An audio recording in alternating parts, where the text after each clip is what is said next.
Good morning, grade 4.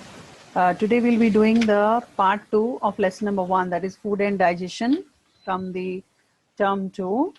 So we are done up to the um, understanding about different kinds of food material that we eat, about the carbohydrates, about fats, proteins, vitamins and minerals, and what is exactly the digestion and the process of digestion we will be learning today in this lesson. Okay, so the name of the lesson is food and digestion. So open to your pages with this chapter, page number 122. So I have given you a homework of drawing all the pictures or sticking pictures of this um, carbohydrate rich food, fat rich food and the protein rich food. So hope you must have done the activity. So we will just quickly mm, go through the side headings. So we learned about different kinds of food that we eat and what they are called. The different kinds of food we eat are called as the substances that are there in the food material called as the nutrients. And what are those nutrients? Carbohydrates, which are called as the energy giving foods, fats, which are also called as fat and energy giving foods, and proteins are called as the body building foods. And we have also understood different food items from where we get the carbohydrates, fats and proteins. From wheat, rice, corn, potato, sugarcane, honey, we get the carbohydrates. And from the cheese, cooking oil, cream, butter, ghee, nuts, all these we get the fat. And from the meat, cheese, eggs, fish, chicken, milk, peas and pulses, we get the proteins. From where do we get the vitamins and minerals? Vitamins will keep our body very healthy. That also we understood in the previous lesson. So what are those vitamins? Vitamin A, vitamin B, vitamin C, vitamin D, vitamin E and vitamin K. And vitamin D is made by our body with the help of the sunlight. So the sunlight is a natural source of vitamin D. So that is why every day you have to be in the sunlight at least for some time, when it is in the early morning or when it is cool, just before the sunset. That will be helpful for you to develop the vitamin D. So what are the minerals that are helping our body? Minerals also keep us healthy and fit. So they help us to build strong bones, teeth and build and blood. We get minerals from fresh fruits, vegetables and milk.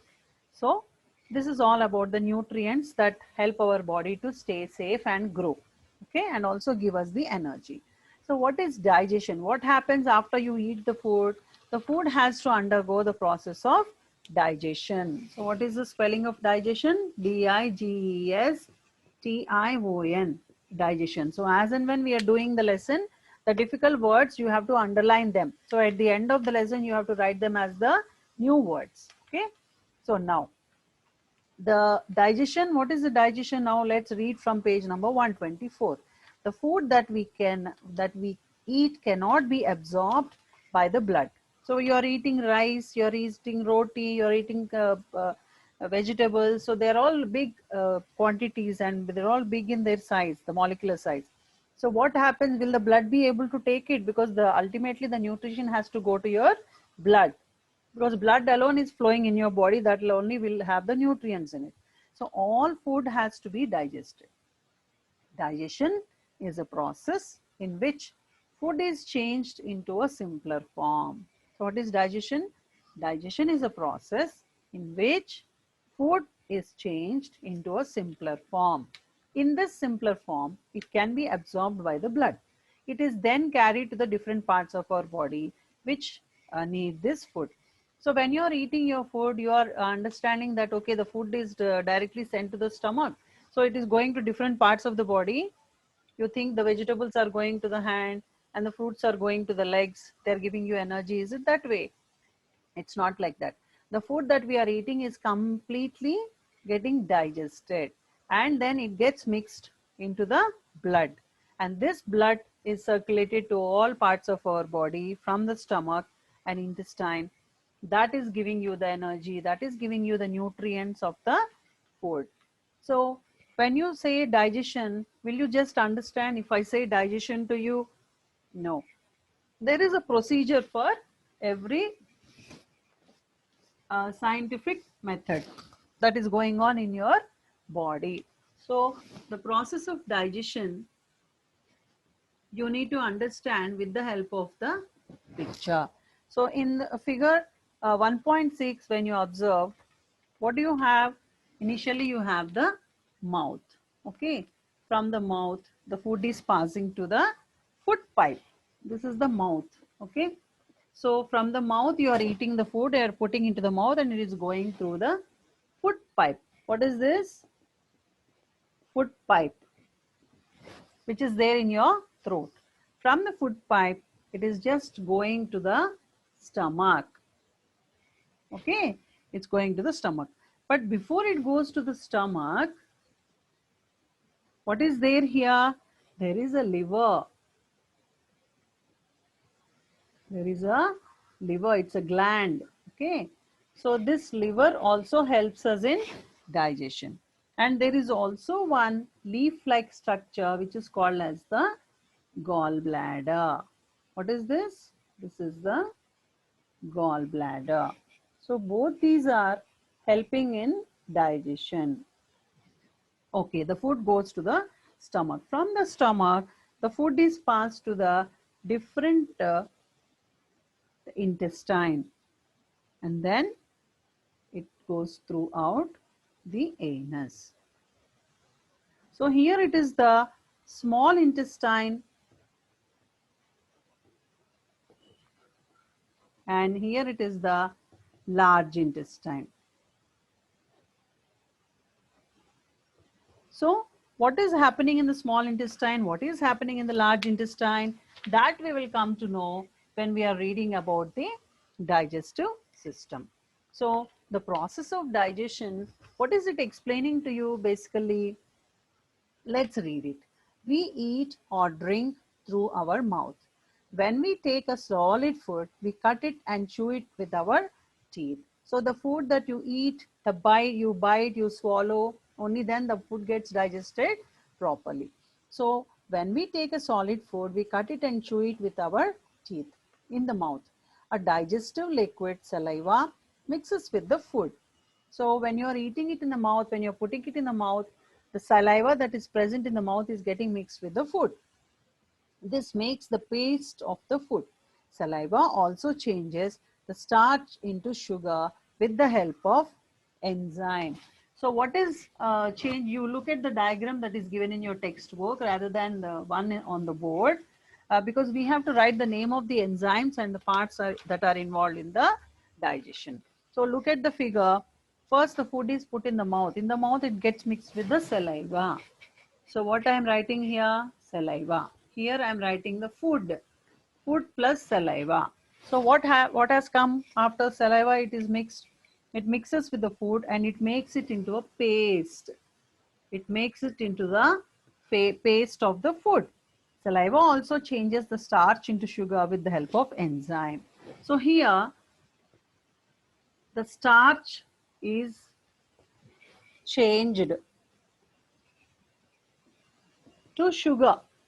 Okay, I'm just writing in sequence one after the other so that you will understand it better. So it changes the food into starch into sugar with the help of enzyme. This is why foods having starch such as potatoes, rice, bread and chapatis will taste sweet after chewing. Why do you think when you put it in the mouth it tastes sweet? Because the saliva that is present in your mouth will change the starch into sugar. So the moment you put it in the mouth, it changes into sweet. From the mouth, the food goes into the stomach through food pipe. So from here, it goes to the stomach through what? Through the food pipe. The food pipe is there present from here. So that will pass the food to the stomach. Our stomach is like a bag made up of muscles. Here the food is churned. It then mixes with several digestive juices produced by the wall of the stomach. The liver secretes special digestive juices called bile. So from here, from the stomach, what is added? Bile juice is added. Plus bile juice. The food substance that is present after the saliva gets mixed, chewed. It becomes a paste, goes through the tract, and then it reaches the stomach. In the stomach, it gets mixed with the bile juice. These juices break down the proteins in the food. From there, the food is pushed into the long coiled tube called small intestine. Here, proteins are broken down in the stomach. What happens in the stomach? Proteins are broken down. So that is the reason when you eat something very heavy which you cannot digest, the stomach will pain. Why do you think the stomach will pain? The stomach will pain because it is not able to digest the food that you are eating as a whole or lump sums beyond your capacity. You eat something, you will get the stomach pain because the stomach only has to digest the proteins from the food. So after the proteins are digested, broken down in the stomach, the food is pushed into the long coiled tube called the small intestine. Where is it pushed? It is pushed to the small intestine. So here what happens? The gallbladder stores the bile juices and releases them into the small intestine. These juices mix with the food and change it into simple liquid form. This plus the gall bladder will add its juices and then the food will become liquid form, simple liquid form. So this liquid form will be absorbed by the blood vessels that are present in the intestinal walls, because intestinal walls are filled with the blood vessels. Inside the intestinal wall, the wall will be like this, and these are all the blood vessels of the intestinal wall. So what happens when the food is passing through this? The food is absorbed by this intestinal wall, the blood cells of the intestinal wall. So that blood that gets mixed up in the blood. So that blood will pass to different parts of our body. The walls of the small intestine absorb the food, which then passes into the blood. This is what I was telling you. So let's revise what has happened now. First, the food is in the mouth mixed with saliva. It becomes a paste. Then it changes the starch into sugar. And then it goes to the stomach. In the stomach, the liver will give the bile juice. The food gets mixed with the bile juice.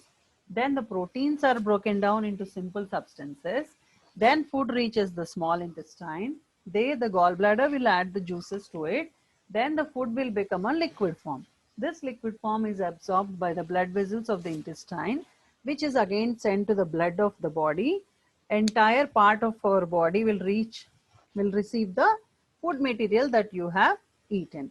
So the undigested food here, the undigested food from this whole lot, which is not absorbed into the blood, it goes into the large intestine. The large intestine is much wider but shorter than the small intestine. It absorbs water from the food waste and passes it to the kidneys. The remaining solid waste goes out of the body through the anus. So the large intestine, what is the function of large intestine? Whatever is not absorbed by the small intestine, that will come to the large intestine. There, the water will be absorbed by the large intestine and the rest of the waste is sent to the kidneys, and then the liquid form sent to the kidneys, and then the solid form is sent out through the anus. So this is how the complete digestion forms. So I want you all to draw the figure 1.6 as your homework after reading the process of digestion for 2 times. Only if you read the process of digestion 2 times, you will understand what is happening with the digestion. So figure 1.6 is your homework activity.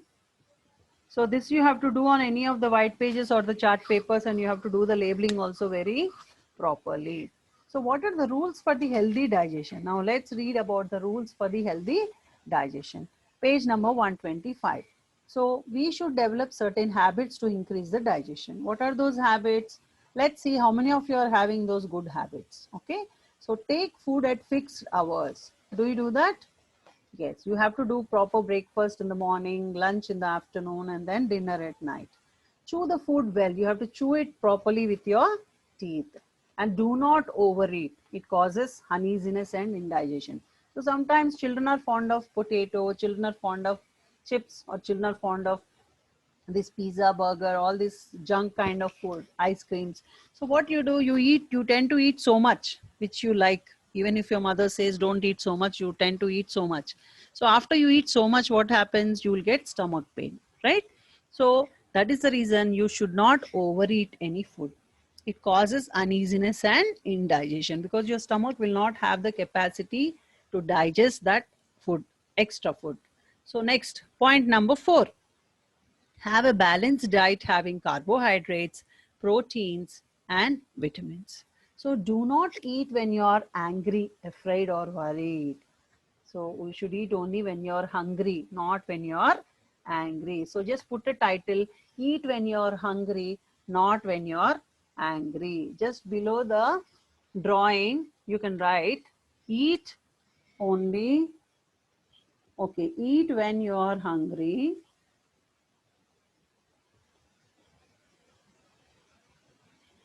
but not when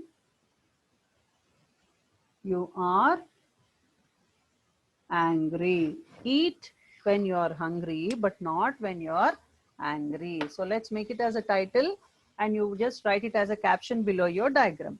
So now, the place where you eat food should be very clean and tidy.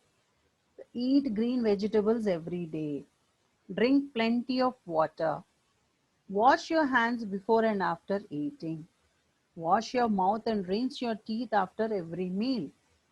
Try having a fixed time of toilet. So these are the very good rules of healthy digestion, which everybody should be doing it without fail. And what are the ways of preparation of food? When you look at the ways of preparation of food, we eat both raw and cooked food. Fruit and some vegetables are eaten raw. Do you eat some raw vegetables? That's very good, like carrot, beetroot, and then the um, sometimes in salads you use cabbage also. So these are all the raw vegetables that we eat and it's very good for health.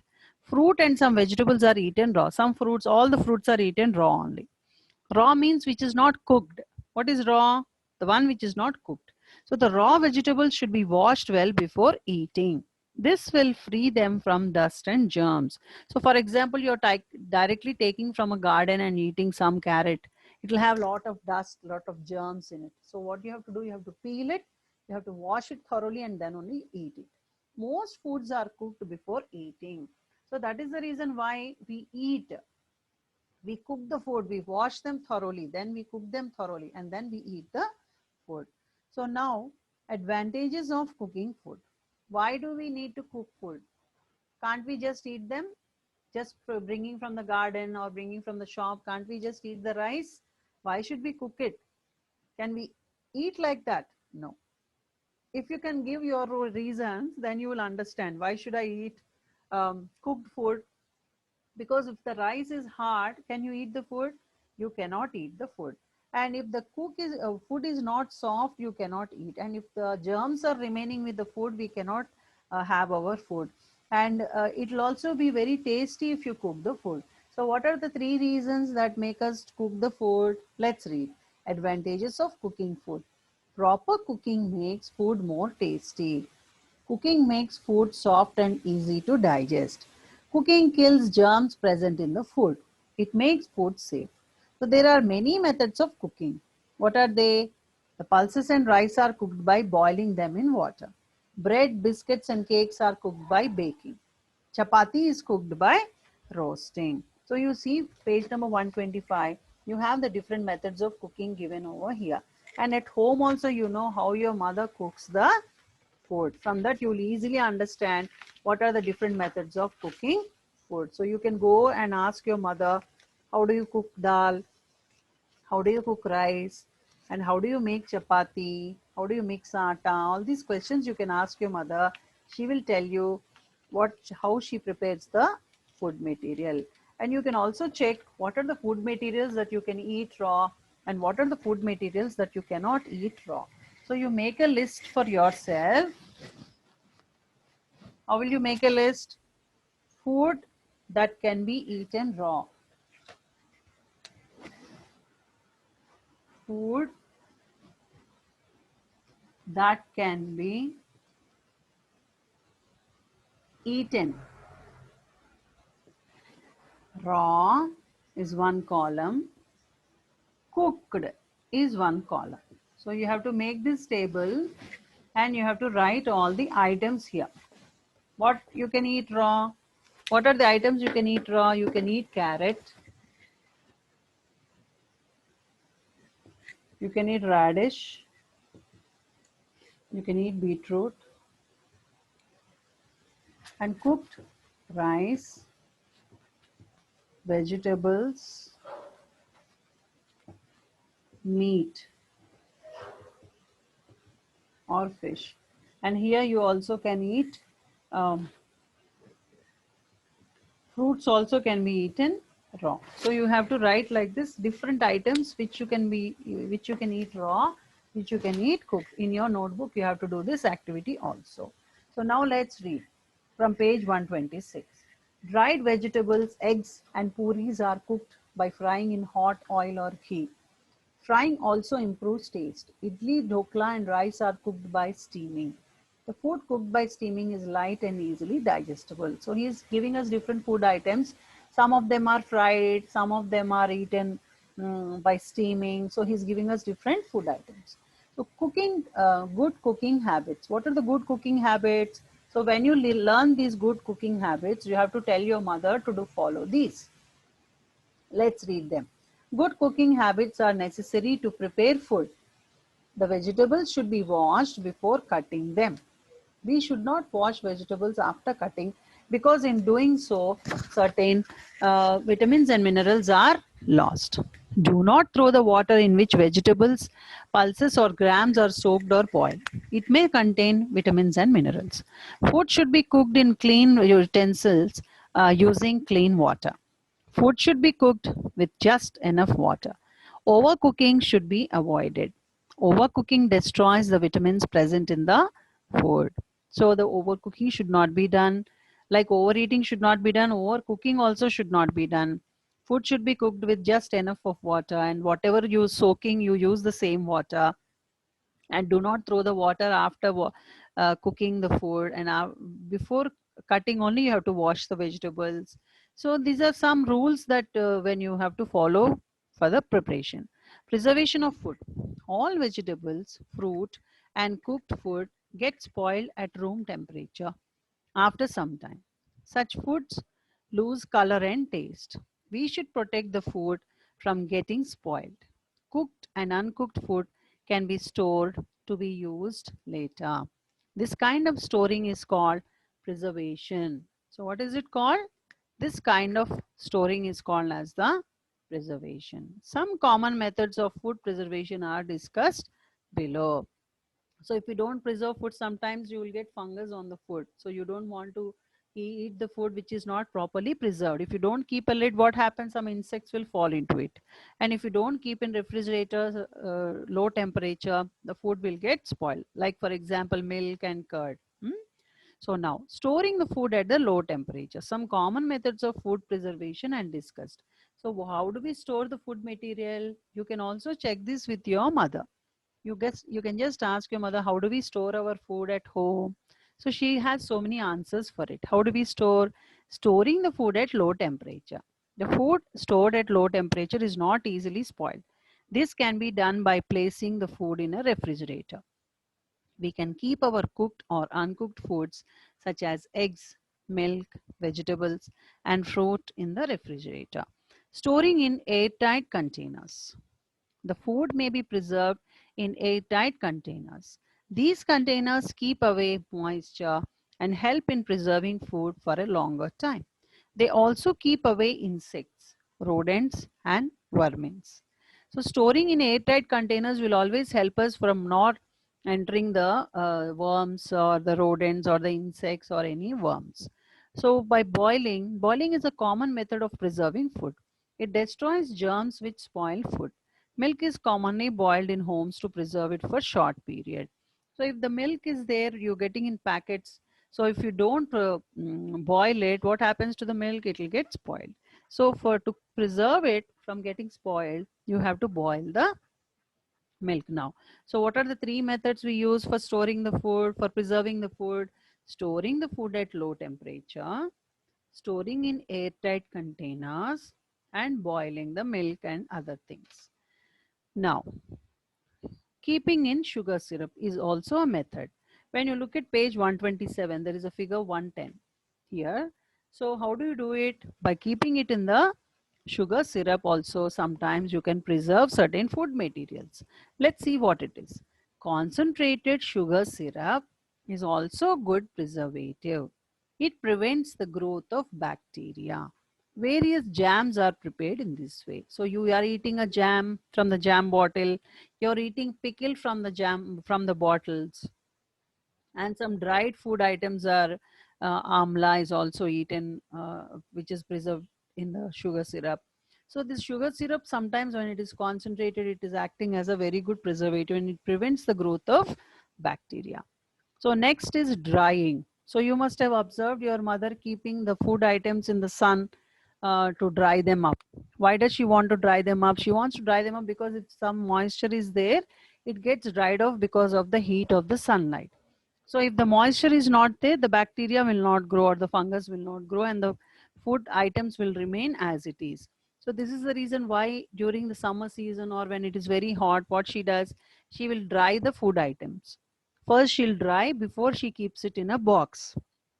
So the drying, some foods are preserved in dried form. Cauliflowers, peas and chilies are commonly dried for using them out of the season. So during the summer season, if you are getting some vegetables like mango, what you do, you dip them in, you cut them into pieces, dip them in salt, and then you dry them up. That food is prepared for so long, and throughout the year you can prepare food with using those dried vegetables. Salting. Some foods are preserved in solutions of salt. Salt absorbs water and forms a thick solution. Bacteria cannot grow in this solution. Pickles are preserved by this method. So you have some mango pickle, some tomato pickle, or some pickle made by your mother. How are they preparing? They are mixing salt, sufficient amount of salt so that it is preserved for a very long time. Now, after preparing all the food material or after preserving it, don't you take care of the food material? Yes, we have to take care of the food material. How can we take care of it? Food should not be exposed to the dust and flies. What happens if you just leave the food without covering? It will be attacked by so many germs, right? So we have to take care of the food by covering it with proper lids. So food should be stored in proper places to prevent exposure to dust and germs. So all the foods should be properly covered, or they should be stored so that flies and insects do not sit on them. The germs of diseases are carried by flies. Uncovered food should not be eaten. So what happens, sometimes you must have had some cases, some children, they eat the uncovered food which is sold outside. So immediately they'll get stomach pain and they have to go to the doctor. Why do they get that? Because that uncovered food has insects sitting on them, insects falling on them. So what we need to do is we should not be eating the food which is not covered. The germs of diseases are carried by flies. Uncovered food should not be eaten. It causes many diseases such as diarrhea, cholera, typhoid, dysentery, vomiting, and jaundice. So, what are the diseases? Diarrhea, cholera, typhoid, dysentery, vomiting, and jaundice. So these are all the precautions and the care that we have to take, how the preservation methods, the different kinds of nutritions, and the form of digestion we have learned in this lesson. So let's just read the points to remember. We are at the end of the lesson. So you have to do all the activities without fail, drawing pictures and labeling them. Now let's read what are the points to remember. We all need food. All foods contain nutrients such as carbohydrates, fats, proteins, vitamins, and minerals. Foods are of different kinds: energy giving foods, body building foods, protective foods. Digestion is a process in which food is changed into a simpler form that can be absorbed by the body. Digestive juices from our mouth, stomach, and small intestine help to digest the food. Cooking makes the food soft, tasty, and easily digestible. Food is cooked by boiling, roasting, baking, steaming, or frying. Food needs to be protected and preserved. So these are the major points that we have learned. So when you look at the exercises from the textbook, when you read the textbook lesson thoroughly, then you will understand how to complete the textbook exercises. So I want you all to read the textbook thoroughly and then write down the new words from the lesson, 25 words from each lesson, and then you have to do the textbook exercises without fail. All these exercises to be done, and I'm not going to do it for you because you have to read and do it on your own, because there is no classwork going on, there is no homework going on, and some of the children are not doing the work properly. So that is the reason why I kept this as an exercise for you. Okay, so what you have to do, you have to read the lesson thoroughly, complete the textbook exercises, and then question and answers, and then you have to draw the diagrams also without fail. So in series, we do first activities. You have to complete all activities that I told you in first lesson, and now part 1 and part 2. Now write the new words from the lesson. How many you will write? 25 is minimum. More than 25 if you want, you can write. All important words only. Next, you have to read the lesson 2 times so that you do the exercises from the textbook. From the textbook, TB is textbook. Next, you have to write the Q&A 2 times. This is the way we are going to complete this lesson. And whatever activities I told you, you have to draw them on the chart paper, complete your drawing, send it to the school phone number, so that you will be given a grade by your teacher. So that's all for this lesson, food and digestion. We have completed the lesson, and next class we'll meet with a new topic. By then you complete your classwork and read the lesson thoroughly. Thank you. Have a good day.